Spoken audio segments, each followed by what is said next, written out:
It started with lipstick. Not her shade, not even close. A deep burgundy smear on the collar of my white dress shirt, the one I'd worn to dinner with her parents last Tuesday. I'm standing in our laundry room, holding this shirt like it's evidence.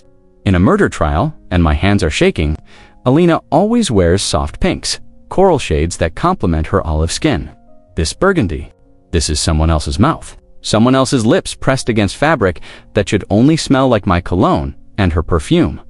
My name is David, and until this moment, I thought I knew exactly who I was.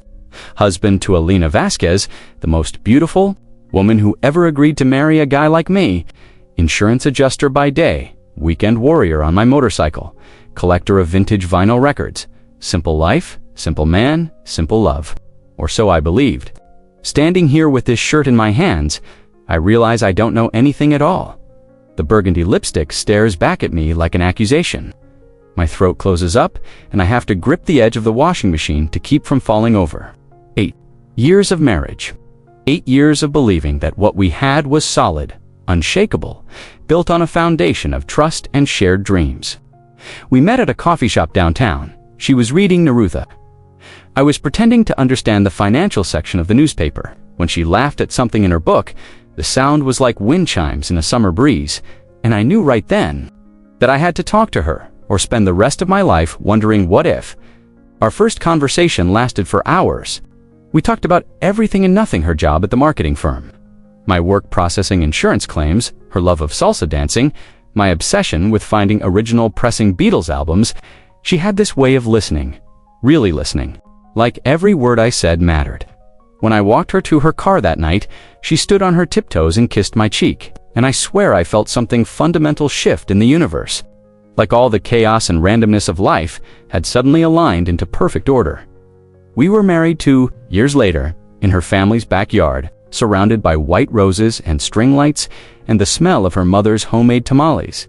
Alina wore her grandmother's dress, altered to fit her perfectly. And when she walked down that makeshift aisle, I cried like a child. Not just tears-full body sobs that embarrassed my father and made her cousins whisper among themselves, but Alina just smiled, that radiant smile that could power small cities, and mouthed, "I love you," across the space between us. But that was then. Now I'm holding evidence of her betrayal, and the memory of that perfect day feels like a knife twisting.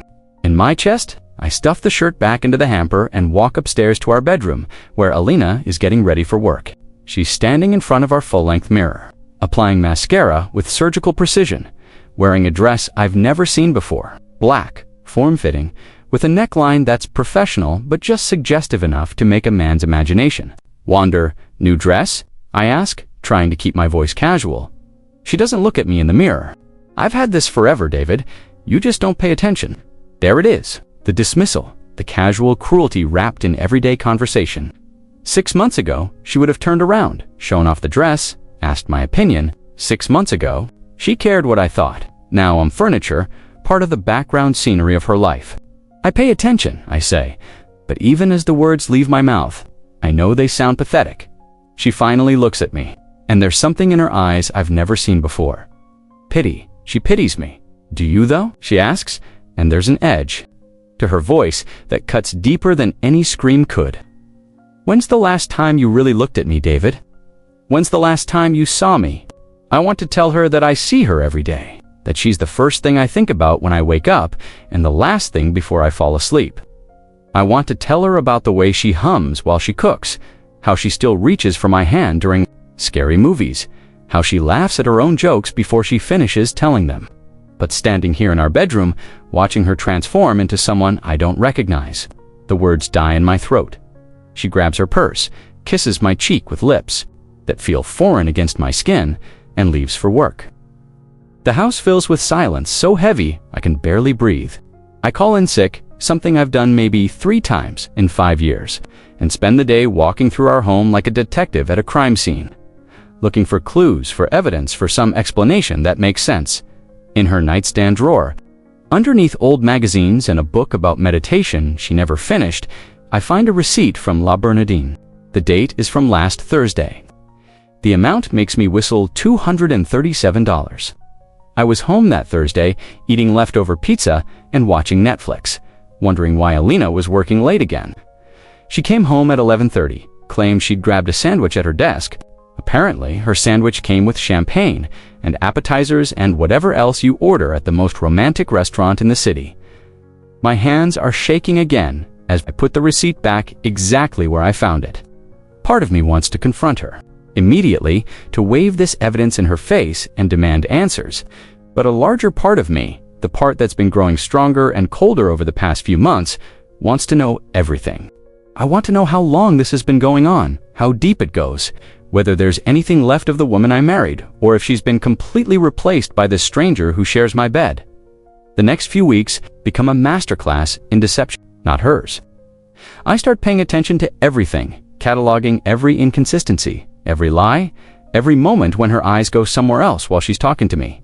She says she's working late, but her colleague Jamie mentions at a neighborhood barbecue that the office has been empty by 6 every night this month.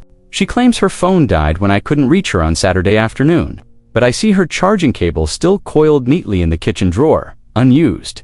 The worst part isn't the lying. It's watching her become more beautiful, more radiant, more alive than she's been in years. She starts wearing perfume again, not the light floral scent I bought her for our anniversary, but something heavier, muskier, more sensual. She joins a gym, comes home glowing with endorphins and what I now realize is the aftermath of stolen moments with someone else. She laughs more, but never at anything I say. She sings in the shower, old love songs in Spanish that her grandmother taught her, songs she hasn't sung since we were newlyweds. I'm watching my wife fall in love, and it's not with me. The breaking point comes on a Tuesday evening in March. Alina is in the kitchen, making her famous chicken mole, humming that same Spanish love song, and for a moment, I forget about the lipstick and the receipts and the lies.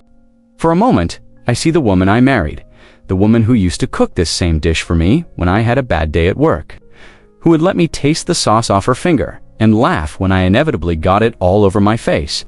Smells incredible, I say, coming up behind her, placing my hands on her waist. She stiffens, actually recoils from my touch, like I've burned her. I'm trying to concentrate, David. I know. Can you please give me some space? The words hit me like a physical blow. Give me some space. In our own kitchen, making dinner in our own home, she needs space from me. I step back, and she relaxes immediately, goes back to stirring her sauce and humming her song, and I realize that I've become the intruder in my own life. That night, she falls asleep early, turned away from me, clutching her phone to her chest like a talisman. I wait until her breathing becomes deep and regular, then carefully extract the phone from her arms. No password. She's never needed one before. Trusted me completely, just like I trusted her. The irony isn't lost on me as I scrolled through her messages. The thread with someone named Rico goes back months. The early messages are innocent enough work stuff, shared jokes, casual conversation, but as I scroll down, watching the timeline of their relationship unfold in blue and gray bubbles, I watch my marriage disintegrate in real time. You looked beautiful today. Can't stop thinking about lunch. When can I see you again? And Alina, my Alina, responding with heart emojis and suggestions for secret meetings and words of longing that she hasn't spoken to me in years. The messages become more intimate, more explicit, until I'm reading conversations between my wife and another man that make me feel like a voyeur in my own home. The last message, sent just hours ago while I was watching TV in the next room, stops. My heart, leave mi amor. We've waited long enough.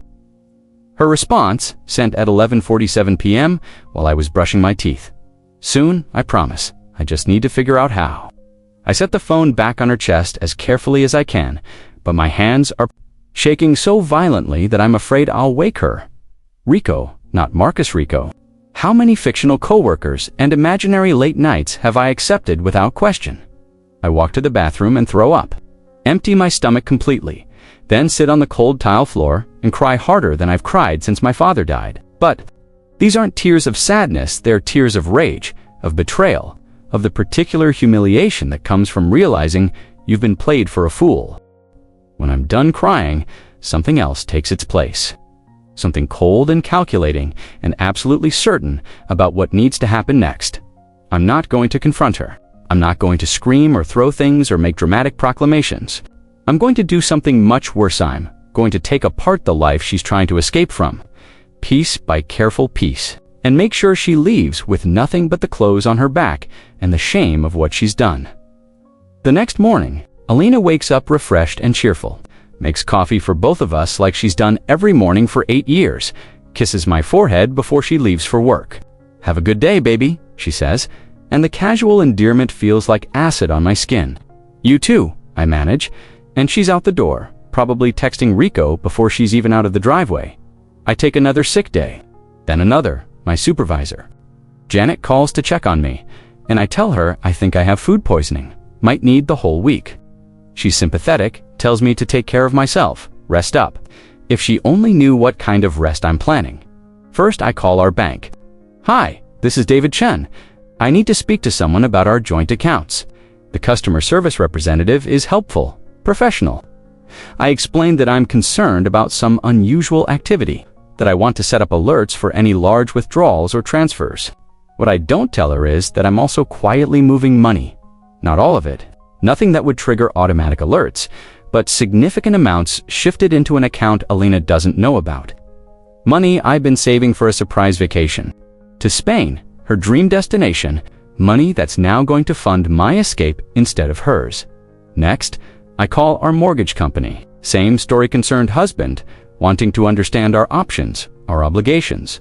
What happens if one party wants to sell? The representative explains community property laws, division of assets, how these things typically work in divorce proceedings. I take careful notes, ask all the right questions, play the role of a man trying to plan for an uncertain future. But the real masterpiece, the thing I'm most proud of, involves Rico himself. It takes me 3 days to find him.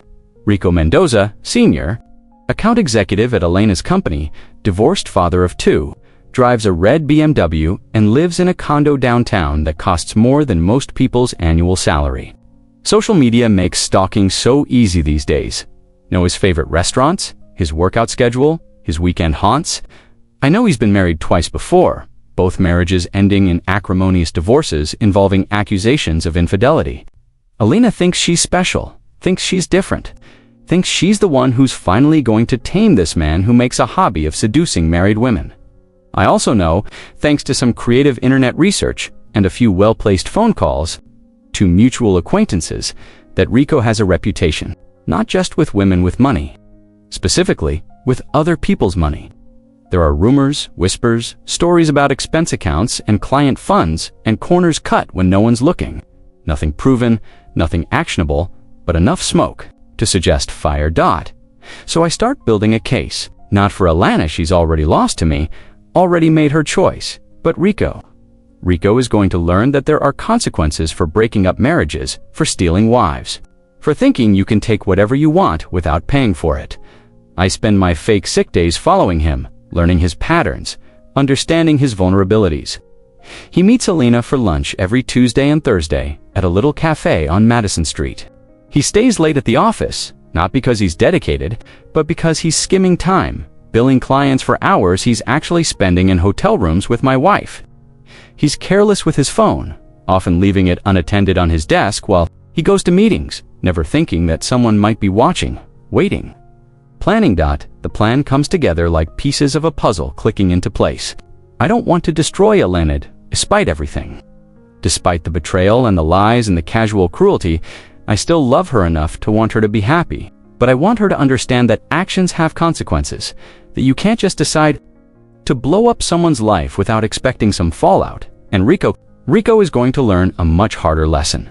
It starts with an anonymous tip to his company's HR department. Not about the affair that would implicate Alina, and despite everything, I'm not ready to torpedo her career. Instead, it's about financial irregularities, discrepancies in client billing, expense reports that don't quite add up. Nothing I can't document, nothing that isn't true. Just information presented in the right way to the right people. At exactly the right time, the investigation takes 2 weeks. 2 weeks during which Alina becomes increasingly agitated, increasingly distant, increasingly desperate. She's getting pressure from Rico to leave me, but now Rico has his own problems. His access to company accounts has been suspended pending review. His client meetings have been reassigned. His red BMW gets repossessed on a Tuesday morning while he's inside the cafe.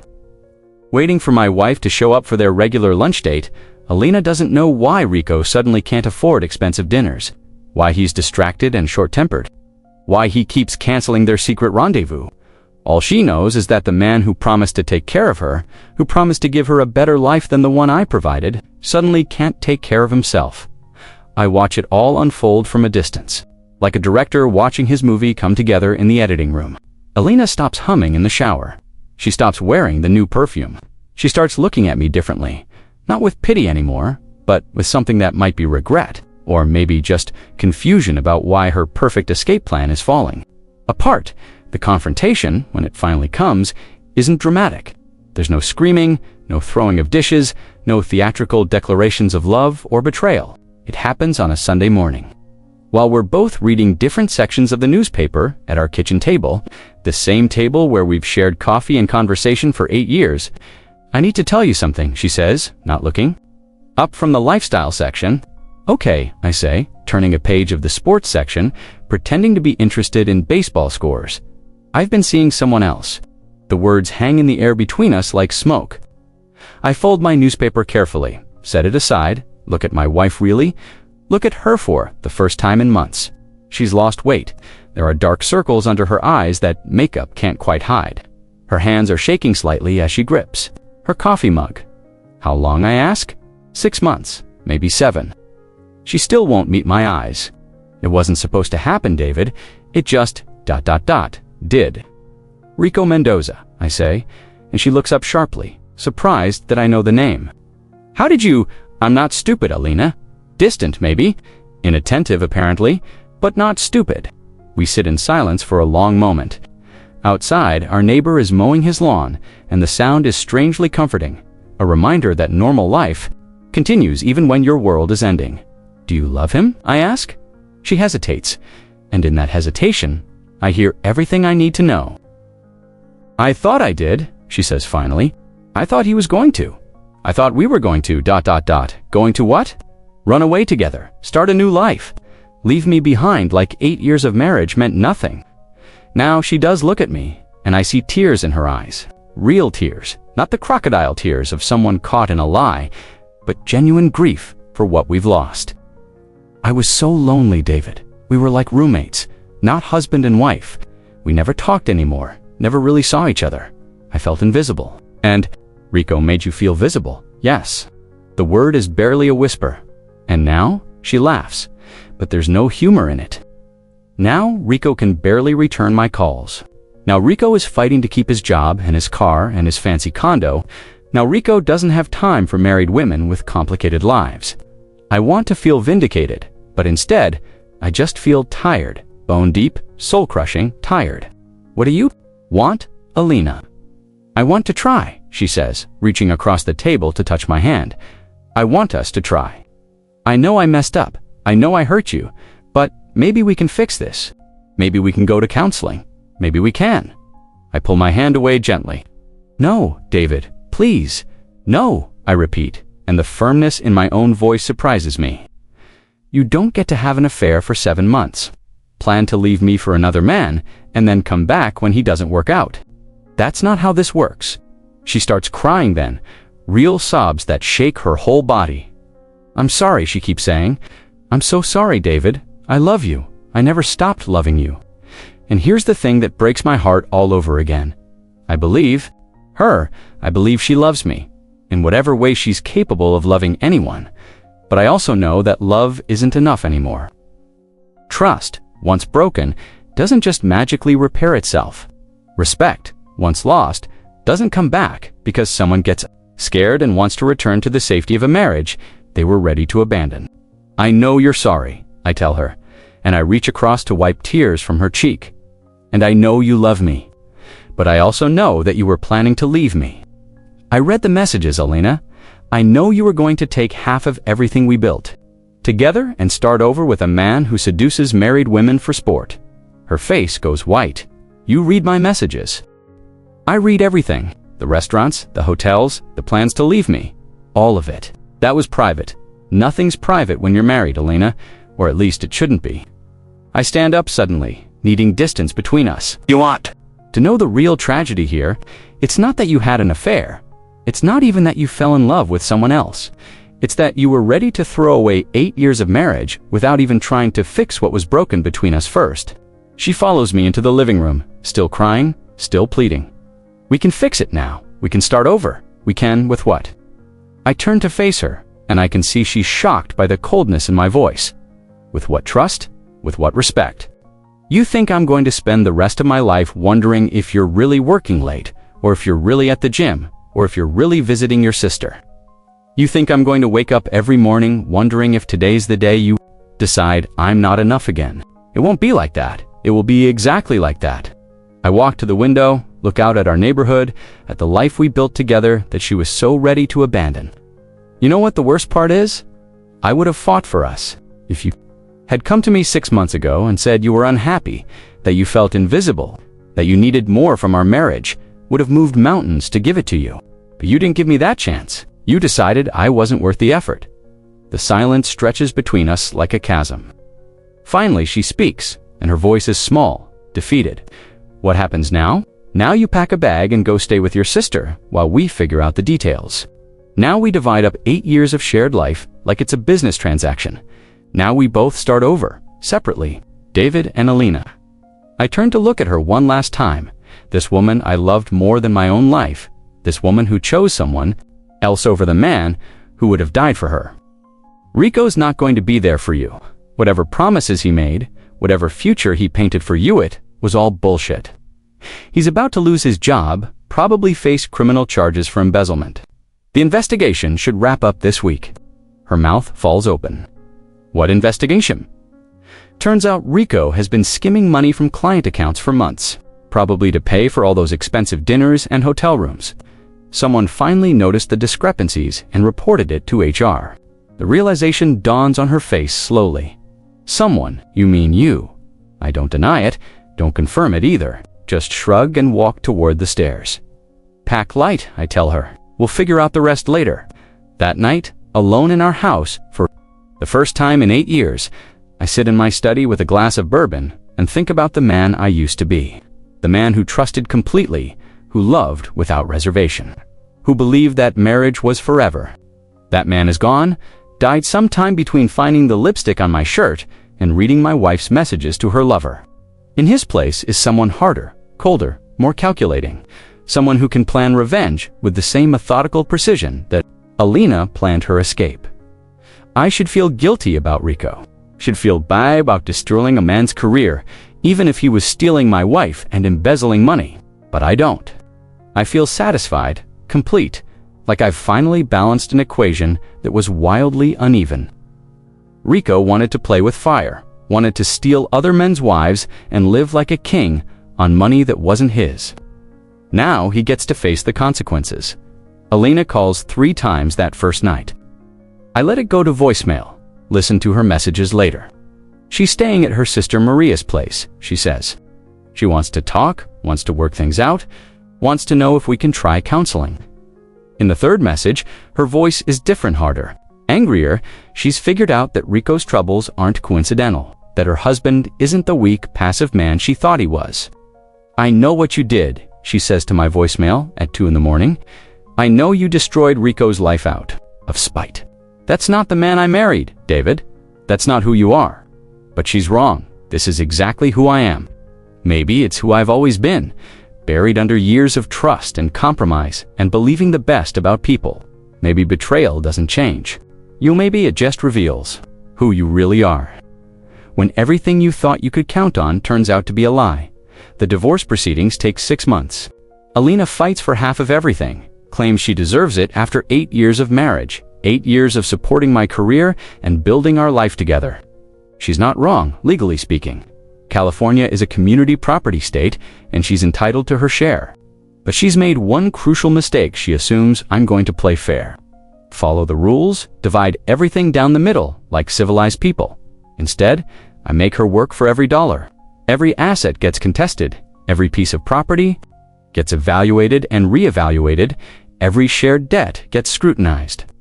I drag the process out until she's exhausted, until the legal fees start eating into whatever settlements she might get, until she's so tired of fighting that she accepts less than she could have gotten just to make it all go away. Rico, meanwhile, pleads guilty to embezzlement charges and gets 18 months in federal prison. The local newspaper runs a small item about it, former marketing executive sentenced in fraud case, and I clip it out, put it in a frame on my desk. Not because I'm proud of what I did, but because I want to remember what happens when you underestimate people, when you assume that quiet men are weak men. When you think you can take whatever you want without consequences, Alina remarries too. Years later, a doctor she meets at Maria's church, a good man by all accounts, someone who won't steal money or seduce other men's wives. I hear about it through mutual friends, see pictures on social media of her in a simple white dress, smiling, but not radiant, happy but not glowing. She looks older, more careful, like someone who's learned that fairy tales don't always have happy endings. I don't remarry, don't even date seriously for the first 3 years after the divorce. I throw myself into work, get promoted twice, buy a condo downtown with a view of the city that takes my breath away every morning. I take up photography, join a hiking club, learn to cook more than just bachelor basics. I discover that I actually like being alone, like the quiet control of a life where no one can lie to me because there's no one close enough to bother lying. But sometimes late at night, when the city lights are twinkling below my windows, I think about Alina, not the woman who betrayed me, not the wife who planned to leave, but the girl in the coffee shop who laughed at Narutha and made me believe in forever. I think about the version of our story where she came to me when she started feeling invisible, where we fought for our marriage instead of each other, where we grew old together and told our grandchildren about the time we almost lost each other, but love saved us. That story exists in some parallel universe where people keep their promises and trust doesn't break, and lonely wives talk to their husbands instead of their coworkers. But not in this universe. In this universe, love isn't enough. In this universe, betrayal leaves scars that never fully heal. In this universe, sometimes the only way to survive having your heart broken is to make sure you're not the only one left bleeding. I'm 52 years old now, and I've learned things about myself that I never wanted to know. I've learned that I'm capable of calculated revenge, that I can destroy a man's life without losing sleep, that I can sit across from the woman I loved more than breathing and calmly explain why our marriage is over. I've learned that the difference between a good man and a dangerous one is often just a matter of what someone else chooses to do to him. 5 years later, I'm standing in my kitchen making coffee when my phone rings. Unknown number, but I answer. Anyway, David, the voice is older, shakier, but still unmistakably Elena's. Hello, Elena. I wanted to call to apologize. Really apologize. Not just the sorry got caught kind from before. I lean against my counter, look out at the morning sky, and wait. I destroyed us, she continues. I destroyed something beautiful because I was selfish and scared and stupid. And I'm not calling because I want you back. I know that ship has sailed. I'm calling because I need you to know that I understand now what I lost, what I threw away. Okay, I say, because what else is there to say? Are you happy? She asks, and there's genuine curiosity in her voice, like she really wants to know, am I happy? That's a complicated question. I'm successful, financially secure, surrounded by people who respect me, and work that challenges me. I have hobbies I enjoy, friends I trust, a life that's entirely my own. But happy, that's a word for people who haven't learned that the person you love most in the world can look you in the eye and lie to you every day for 7 months. I'm content, I tell her, and it's the truth. Good, she says, and I can hear tears in her voice. That's good. You deserve to be happy, David. You deserved better than what I gave you. After she hangs up, I stand in my kitchen for a long time, thinking about forgiveness and closure, and whether healing means letting go of anger or just learning to carry it more gracefully. I think about the man I was before Elena's affair, and the man I became after, and whether the difference between those two people is something to mourn or something to accept. The truth is, I'm not the same man who found lipstick on his shirt and decided to trust his wife's explanation. I'm not the man who would have moved mountains to save his marriage if only someone had asked.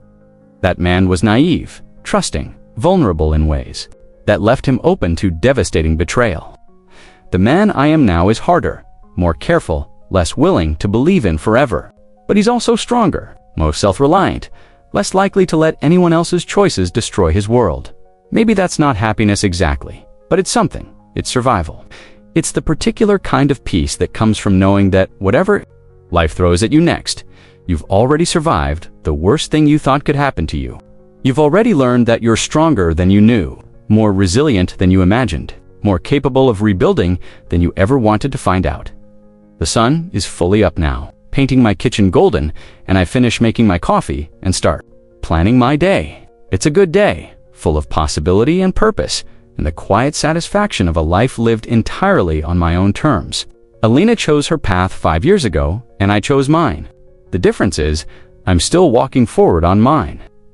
While she's spending her mornings making apologetic phone calls to a past she can't change, in the end, maybe that's the best revenge of all, not the calculated destruction of Rico's career, not the contentious divorce proceedings, not the cold satisfaction of watching someone else's dreams crumble. Maybe the best revenge is simply building a life so full and rich and satisfying that the person who betrayed you becomes irrelevant to your happiness. Maybe the best revenge is discovering that you didn't need them as much as they needed you, that you're actually better off without someone who could lie to your face for 7 months and call it love. I take my coffee to the balcony, look out over the city waking up below me, and smile. Not because I'm cruel, not because I enjoy Elena's pain, but because I genuinely like the life I've built from the ashes of the one she burned down. It's a good life, an honest life, a life where the only promises that matter are the ones I make to myself, and those I intend to keep.